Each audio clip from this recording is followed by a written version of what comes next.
नाज़रीन, किसी भी हुकूमत और सल्तनत को चलाने के लिए सिर्फ फौज या सियासत की नहीं बल्कि खुफिया तंजीम की भी ज़रूरत होती है। इस वक्त दुनिया का कोई भी मुल्क ऐसा नहीं जहां कोई खुफिया तंजीम या एजेंसी काम न कर रही हो। पाकिस्तान की खुफिया एजेंसी दुनिया की नंबर 1 एजेंसी मानी जाती है। इसी की वजह से पाकिस्तान बैरूनी ताकतों के नापाक अज़ाइम से महफूज है। ये खुफिया तंजीमें तो अब वजूद में आई हैं, लेकिन हम आपको उस तंजीम के बारे में बताएंगे जिसे दुनिया की सबसे पहली खुफिया तंजीम कहा जा सकता है, क्योंकि उससे पहले एक या दो शख्स या गिनती के कुछ अशखास किसी मुल्क की जासूसी के लिए काम करते थे। इस हवाले से बाकायदा तंजीम पहली बार तब अमल में आई जब उसका नाम एक्सिकल्स या सफेद दाढ़ी वाले रखा गया। ये नाम आपने ड्रामा सीरियल एर्तुगरुल में सुना होगा और इसके मशहूर किरदारों आरफीन भाई और आर्तुक बे से भी वाकिफ होंगे। आरफीन भाई और आर्तुक बे असल में कौन थे, ये तंजीम कब वजूद में आई और इस तंजीम का मकसद क्या था, और आज ये तंजीम किन ममालिक में काम कर रही है, ये सब जानने के लिए ये वीडियो आखिर तक देखिए।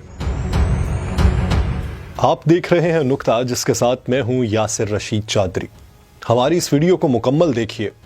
अगर पसंद आए तो हमारे चैनल को सब्सक्राइब कीजिए और बेल आइकन को दबाइए ताकि आपको लम्हा बलम्हा ऐसी मालूमाती वीडियोस पहुंचती रहें। बसूरत दीगर हमें अपनी राय से आगाह कीजिए।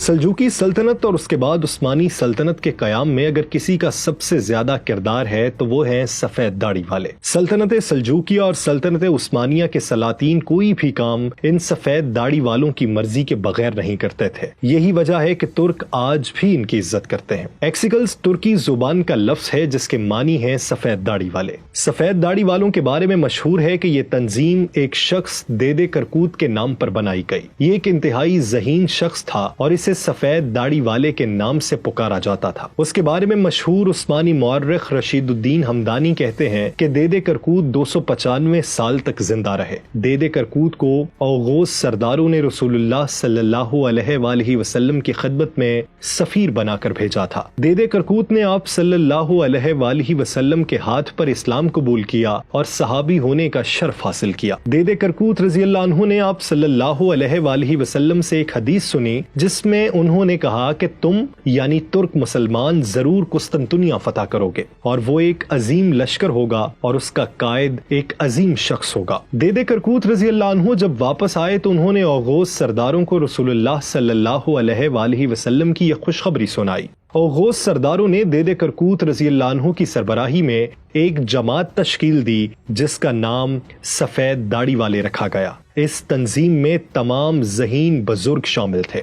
ये वो लोग थे जिनके इल्म दानिश और फहमो फरासत से सब आगाह थे। इसके बाद औगोस सरदारों ने अपने अपने कबाइल के सबसे ज़हीन और बहादुर लोग इन सफेद दाढ़ी वालों की खिदमत में लगा दिए। ये लोग खुद को सफेद दाढ़ी वालों का भेड़िया कहते थे और शुरू में इनका निशान भी भेड़िया था। बाज रिवायात के मुताबिक इस तंजीम का नाम पहले बोरोबोदोन था जो बाद में एक्सिकल्स रखा गया। औगोस सरदारों ने इनके जिम्मे एक अहम मिशन लगाया जो मिशन था रसूलुल्लाह सल्लल्लाहु अलैहि वसल्लम की हदीस को सच साबित करना। इसके लिए इन सफेद दाढ़ी वालों ने कुस्तुनतुनिया में हाजिया सूफिया के सामने नस्ब मुजस्मे के हाथ में मौजूद ग्लोब को अपना हदफ बना लिया। उस गेंदनुमा ग्लोब को तुर्क सुर्ख सेब कहते थे।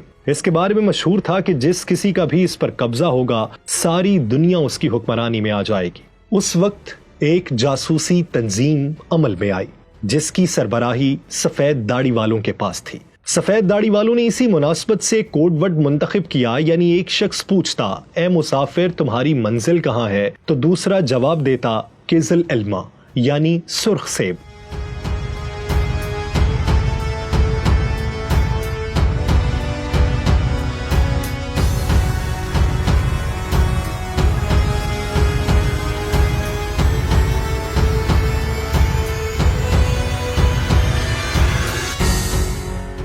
किज़ल इल्मा का लफ्ज आपने देरिलियस एर्तुगरुल में भी सुन रखा होगा। इन्हीं सफेद दाढ़ी वालों ने ऐसा जबरदस्त जासूसी का निजाम बनाया जिसने पहले सल्जूकी सल्तनत को मजबूत करने में अहम किरदार अदा किया और फिर सल्जूक हुकूमत के खात्मे के बाद सल्तनत उस्मानिया के कयाम اور فروغ میں اہم کردار ادا کیا۔ سفید داڑھی والوں کے زیر نظام جاسوسی کا ایسا بہترین نیٹ ورک قائم ہوا جسے سمجھنا کسی طور پر ممکن نہیں تھا۔ ان کے ممبران ترکوں کے بہترین بزرگ تھے، ایک دوسرے سے ملاقات کے لیے بھی ان کو بہت سے مراحل سے گزرنا پڑتا تھا۔ سفید داڑھی والوں کے یہ جاسوس کارندے خلافت عباسیہ سے لے کر بازنطینی رومی، صلیبی عیسائیوں اور چنگیز خان کے خیمے تک پھیلے ہوئے تھے۔ تمام حکومتوں میں ان کا اچھا اثر و رسوخ تھا۔ ان کے کارندے عیسائی پادریوں، راہبوں اور مخالف فوجوں کے اہم عہدوں پر موجود ہوتے تھے۔ جیسے ارطغرل غازی میں دکھایا گیا ہے کہ عارفین بھائی صلیبی قلعے میں بے خوف چلے جاتے ہیں کیونکہ عیسائی ان کو راہب سمجھتے ہیں۔ اسی طرح دوسرے سیزن سے لے کر آخری سیزن تک ایک کردار آرتک بے کو دکھایا گیا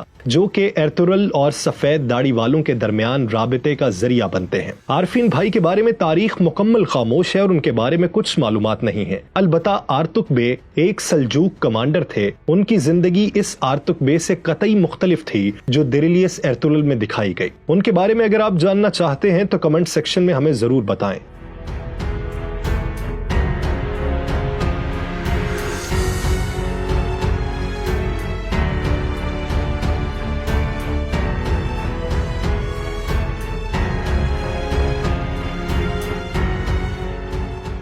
دیریلیس ارطغرل میں ایک کردار ایٹسس کا بھی دکھایا گیا ہے جو سفید داڑھی والوں کا نمائندہ تھا۔ ان سب کرداروں کی مدد سے یہ دکھایا گیا کہ کیسے یہ جاسوسی کا نظام کام کرتا تھا۔ یہی نہیں بلکہ دوسرے ترکش ڈراموں میں بھی اس کا ذکر ملتا ہے، جیسے پایا تخت میں سلطان عبدالحمید اس تنظیم کا نشان استعمال کرتے ہیں۔ عثمانی سلطنت کے قیام میں درویشوں کا اہم کردار رہا ہے۔ یہ درویش شیخ ادابالی کے ساتھی تھے۔ شیخ ادابالی اور یہ سب درویش دراصل آہی کہلاتے تھے اور یہ آہی ایورن کے پیروکار تھے۔ آہی سفید داڑھی والوں کے اہم رکن تھے اور انہیں عثمان کے والد کی مدد کا حکم ملا تھا۔ کیونکہ ان روحانی بزرگوں کے پاس علم کے جوہر تھے، اس لیے وہ دیکھ سکتے تھے کہ رسول اللہ صلی اللہ علیہ وآلہ وسلم کی حدیث سچ ثابت کرنے کے لیے انہیں کسی طاقتور حکومت کی ضرورت ہے، اور سلجوق اور عباسی حکومتوں کے خاتمے کے بعد ایک حکومت ناگزیر تھی۔ اس مقصد کے لیے انہوں نے عثمانی سلطنت قائم کی جس کے سلطان محمد ثانی نے 1453 میں قسطنطنیہ فتح کیا اور کنز العلم تک پہنچنے کا خواب پورا کیا۔ اس کے ساتھ ہی رسول اللہ صلی اللہ علیہ وآلہ وسلم کی پیشین گوئی سچ ثابت ہوئی۔ فتح قسطنطنیہ کے بعد سفید داڑھی والوں کا اثر و رسوخ ختم ہو گیا اور وہ تقریباً ختم ہو گئے۔ اس تنظیم کے خاتمے کے بعد بھی ان کی تعظیم کی جاتی رہی، یہاں تک کہ سلطان محمد ثانی نے ان کے نشان پر ایک قلعہ بھی تعمیر کیا۔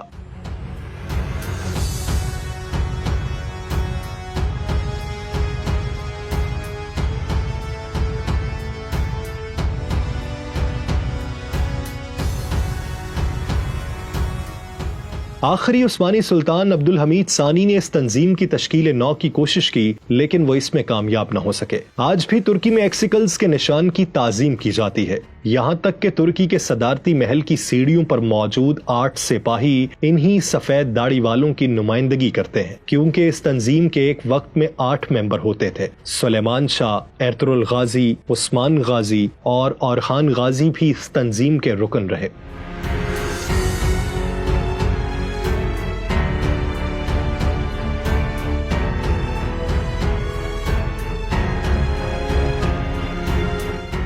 انیس سو 95 میں کرغزستان کے صدر اسکر اکوائچ نے صدارتی حکم جاری کیا جس کے مطابق ملک میں ایکسیکل کوڈز بنائی جائیں گی، جن کا کام خاندانی قوانین اور دیگر اسلامی قوانین سے متعلق فیصلے کرنا ہوگا۔ 2006 میں تقریباً 1000 ایکسیکلز کوڈ سارے کرغزستان میں موجود تھیں جو کہ اجداد کی نشانی کے طور پر قائم کی گئی تھیں۔ کچھ لوگوں کا یہ کہنا ہے کہ یہ تنظیم آج بھی کام کر رہی ہے یا ترکی کے صدر رجب طیب اردوان اس کو دوبارہ قائم کرنا چاہتے ہیں، کیونکہ 2023 کے بعد ترکی پر سے پابندیاں اٹھ جائیں گی اور اس صورتحال میں خلافت عثمانیہ کے احیاء کی بھی باتیں ہو رہی ہیں، اور ممکن ہے طیب اردوان دوبارہ اس تنظیم کو قائم کر لیں اور خلافت کے قیام کے بعد تمام مسلمان ایک مرتبہ پھر متحد ہو سکیں۔ آپ اگر خلافت عثمانیہ کے قیام کے حق میں ہیں تو کمنٹ سیکشن میں اپنی رائے کا لازمی اظہار کریں۔